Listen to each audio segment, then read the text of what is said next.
राधा और कृष्ण की प्रेम कहानी। भगवान श्री कृष्ण ने राधा से शादी क्यों नहीं की? जब भी प्रेम की बात होती है, भगवान श्री कृष्ण का नाम सबसे पहले आता है।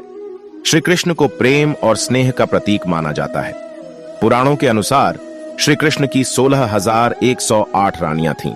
श्री कृष्ण की मुख्य रानियों में रुक्मणी, सत्यभामा का नाम शामिल है। इसके अलावा बाल्यावस्था में श्री कृष्ण के गोकुल में गोपियों संग रासलीला की कहानियां आज भी मशहूर हैं। हालांकि सभी को प्रेम और स्नेह का पाठ पढ़ाने वाले श्री कृष्ण का नाम सिर्फ राधा के साथ ही लिया जाता है। हर कोई प्रभु कृष्ण के नाम का जाप करते समय राधे श्याम का उच्चारण करता है।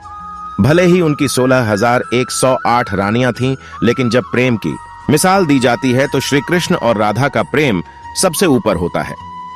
श्री कृष्ण और राधा की प्रेम कहानियां पीढ़ी दर पीढ़ी सुनने को मिलती हैं, लेकिन जब भी राधा रानी और श्री कृष्ण के प्रेम का जिक्र होता है तो यह सवाल जरूर मन में उठता है कि जब दोनों के बीच इतना प्रेम था तो कृष्ण ने राधा से विवाह क्यों नहीं किया?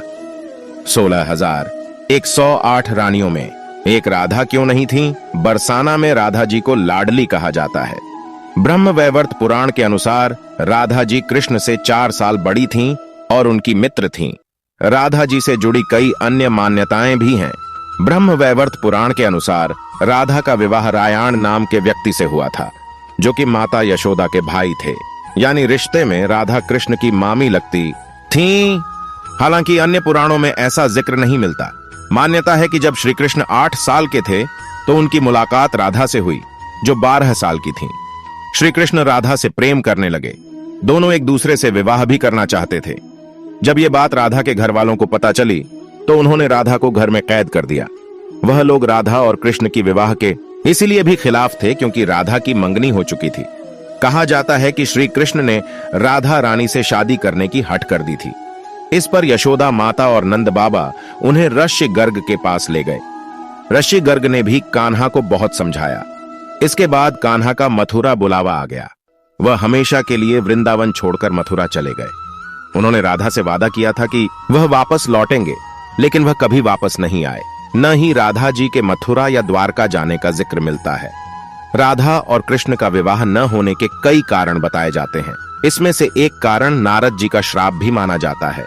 रामचरितमानस के बालकांड के अनुसार माता लक्ष्मी के स्वयंवर में नारद जी भी जाना चाहते थे। भगवान विष्णु ने नारद जी के साथ छल करते हुए उन्हें खुद का स्वरूप देने के बजाय वानर का स्वरूप दे दिया, जिसकी वजह से माता के स्वयंवर में नारद जी का काफी उपहास हुआ। जब नारद जी को इस बात का पता चला तो वह बैकुंठ पहुंचकर विष्णु जी से बहुत नाराज हुए और श्राप दिया कि उन्हें पत्नी की वियोग सहना होगा। यही वजह है कि रामचंद्र अवतार में उन्हें सीता का वियोग सहना पड़ा और कृष्ण अवतार में देवी राधा से उनका विवाह न हो सका। एक मत यह भी है कि देवी राधा ने ही श्री कृष्ण से विवाह के लिए मना किया था। राधा यशोदा पुत्र कान्हा से प्रेम करती थीं, लेकिन जब वह मथुरा गए तो राधा रानी खुद को महलों के जीवन के लिए उपयुक्त नहीं मानती थीं।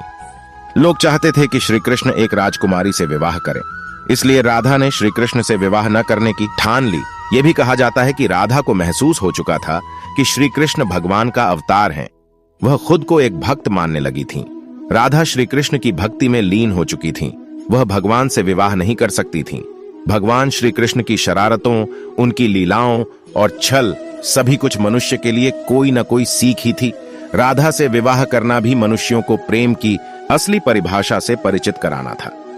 कहा जाता है कि एक बार देवी राधा ने कान्हा से पूछा कि वह उनसे विवाह क्यों नहीं करना चाहते। इस पर श्री कृष्ण ने कहा कि कोई अपनी आत्मा से विवाह करता है क्या?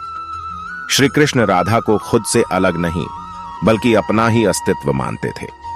वह मनुष्यों को यह सीख देना चाहते थे कि प्रेम भौतिक संबंध से नहीं बल्कि आध्यात्मिक प्रकृति है। प्रेम और विवाह एक दूसरे से अलग नहीं है। जैसे राधा कृष्ण बिना विवाह भी सदियों से एक ही हैं। जहां कृष्ण का नाम है वहां राधा का स्मरण स्वाभाविक है।